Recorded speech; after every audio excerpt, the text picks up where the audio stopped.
Les amis, ça faisait 4 mois que j'attendais de vous dire ça, et je suis très heureux de vous retrouver aujourd'hui pour enfin parler d'un Grand Prix de Formule 1.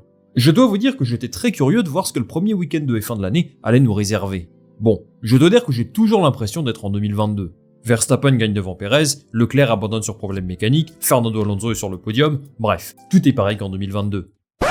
Attendez une seconde, Alonso est sur le podium, avec une Aston Martin qui était la 7ème force du plateau en 2022. En plus de ça, Lance Stroll est 6ème. Il y a quand même quelque chose d'étrange dans cette histoire.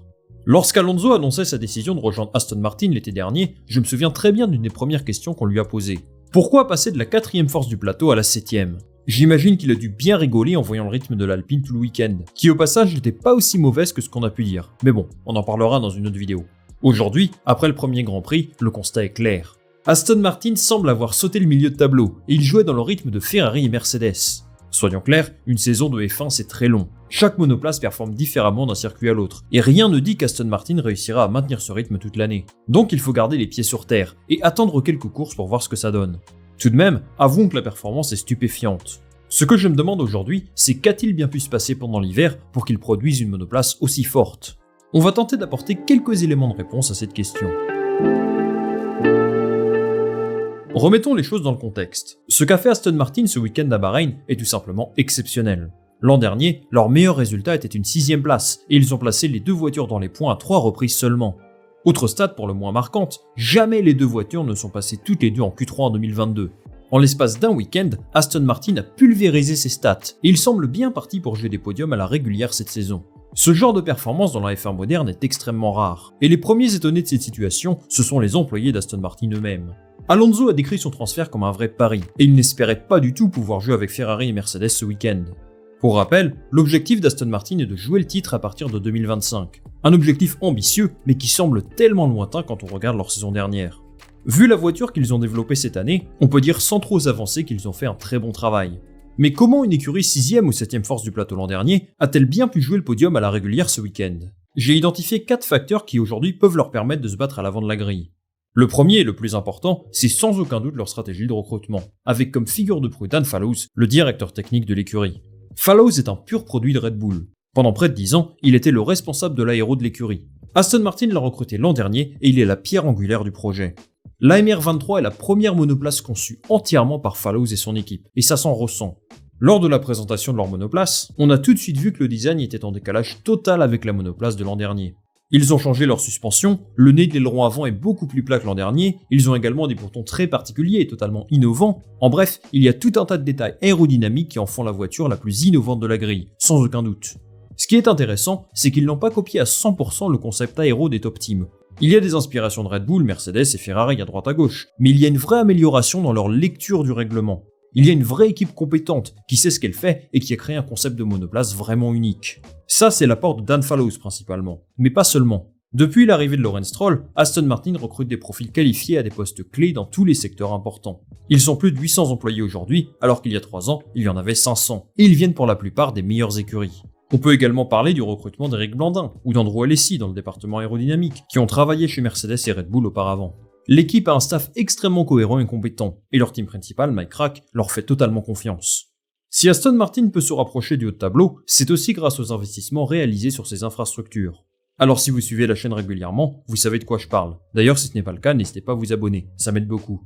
Un énorme complexe est actuellement en construction, et il devrait ouvrir ses portes cette année.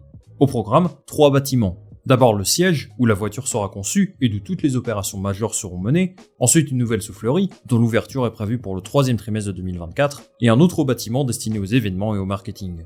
Pour l'instant, Aston Martin ne profite pas du fruit de ses investissements. Ça devrait venir d'ici 2 à 3 ans, lorsque tout cela sera finalisé. Pourtant, je pense que c'est un élément crucial pour convaincre les meilleurs profils de rejoindre l'écurie.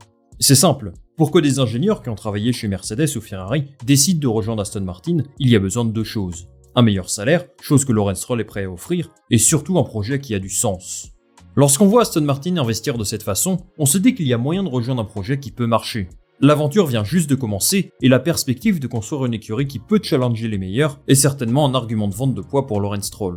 Ça n'a pas seulement convaincu les ingénieurs, mais aussi les pilotes. Si la question ne se pose pas pour Lance Stroll, convaincre Fernando Alonso de rejoindre l'écurie n'était pas quelque chose d'acquis. Alors on connaît les qualités et les défauts d'Alonso. Le prendre est un vrai pari pour l'équilibre d'une équipe. Mais c'est avec un pilote de sa trempe qu'on peut passer un cap. On l'a vu ce week-end, il est tout de suite à l'aise dans la monoplace et il maximise le potentiel de la voiture. C'est ce qui le différencie de la plupart des pilotes de la grille. Vu comment ça s'est bien passé avec Vettel, je pense qu'Aston Martin peut être la bonne écurie pour lui. Mais tout ça se vérifiera en fin de saison. Toujours est-il qu'un Fernando Alonso comme leader d'équipe peut être une source de motivation extraordinaire pour tous les employés. Parce que tu sais qu'il va aller chercher de bons résultats quoi qu'il arrive.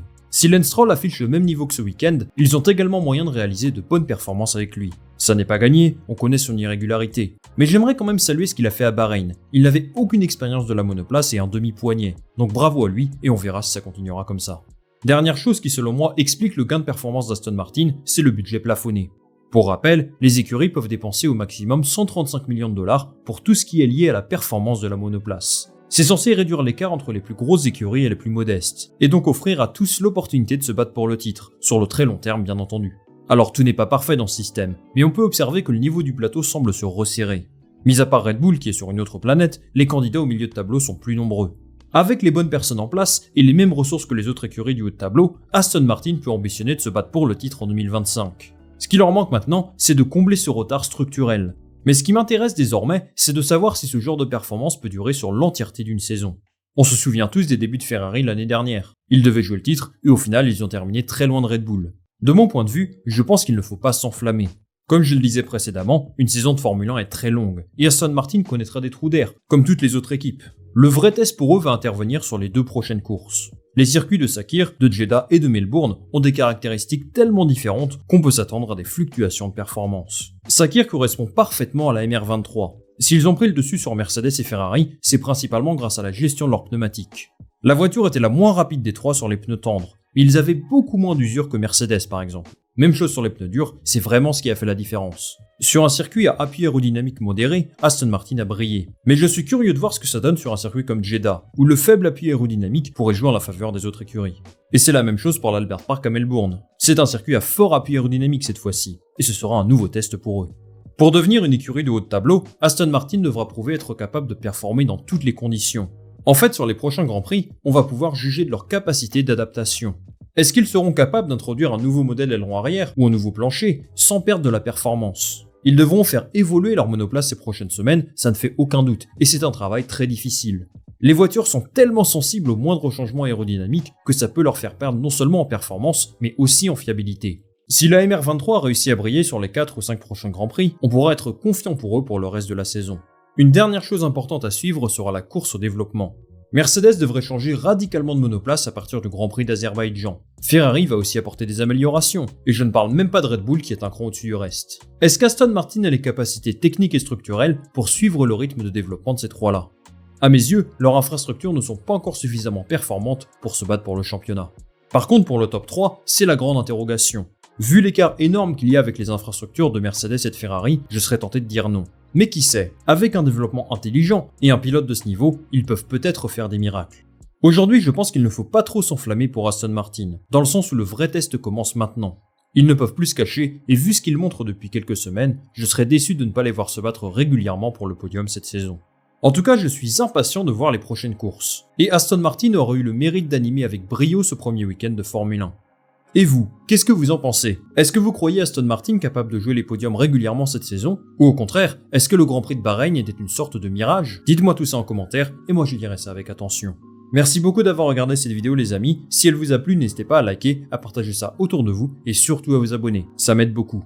On se retrouve très vite pour une nouvelle vidéo, salut à la prochaine.